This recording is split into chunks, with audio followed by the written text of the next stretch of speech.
eihän se koskaan ollut tavoite. Totta kai se oli ehkä unelma tai käynyt mielessä joskus, mutta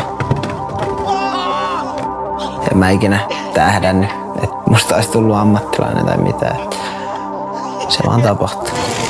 No mä aloitin skedeen 7-vuotiaana. Isoveljen kanssa koettiin tutun lautaa.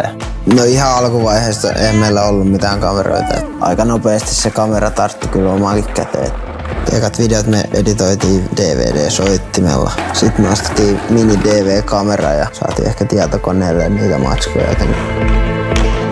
10-ikäisenä mä menin ekaa kertaa SM-kisoihin ja taisin voittaa ne joo. Mut kyllä mä silloinkin enimmäkseen skedesin vaan spoteilla ja kaduilla. Se on ihan hauskaa välillä mennä kisaankin, mutta enemmän se kuvaaminen on mun juttu.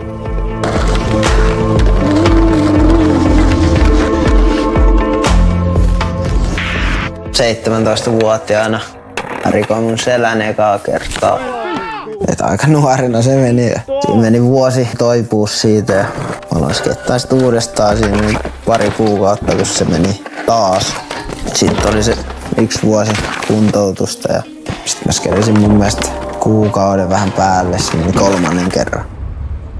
Siinä vaiheessa oli kyllä aika synkät ajatukset mielessä, että pystyykö enää ikinä skedeen tai mitään. Onks pakko lopettaa.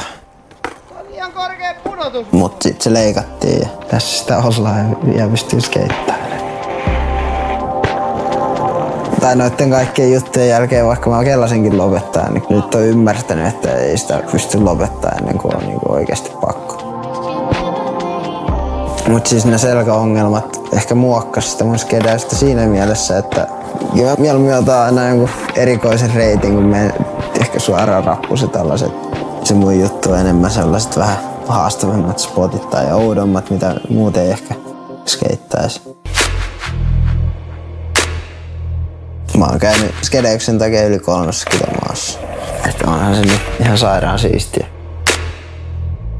Vapaus on siinä ainakin yksi iso tekijä. Tai siinä on se luovuuskin tietenkin, mutta se just ettei kukaan coachi huuda sun korvaa, että tee lisää flippejä tai jotain. Sulla on oma näkemys siitä, miten sä teet ne, niin kyllä siihen liittyy aika monta asiaa, minkä takia se on niin ainutlaatuista.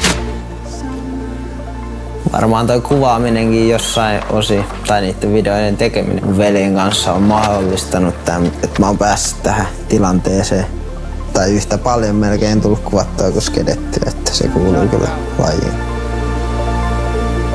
Ei ole mitään sääntöjä periaatteessa siinä. Se on jotenkin vaan kiehtovaa juttua se skeittaaminen ja kuvaaminen. Että ei siitä pääse mihinkään. Kyllä sitä tulee varmaan lopun ikää tehtyä.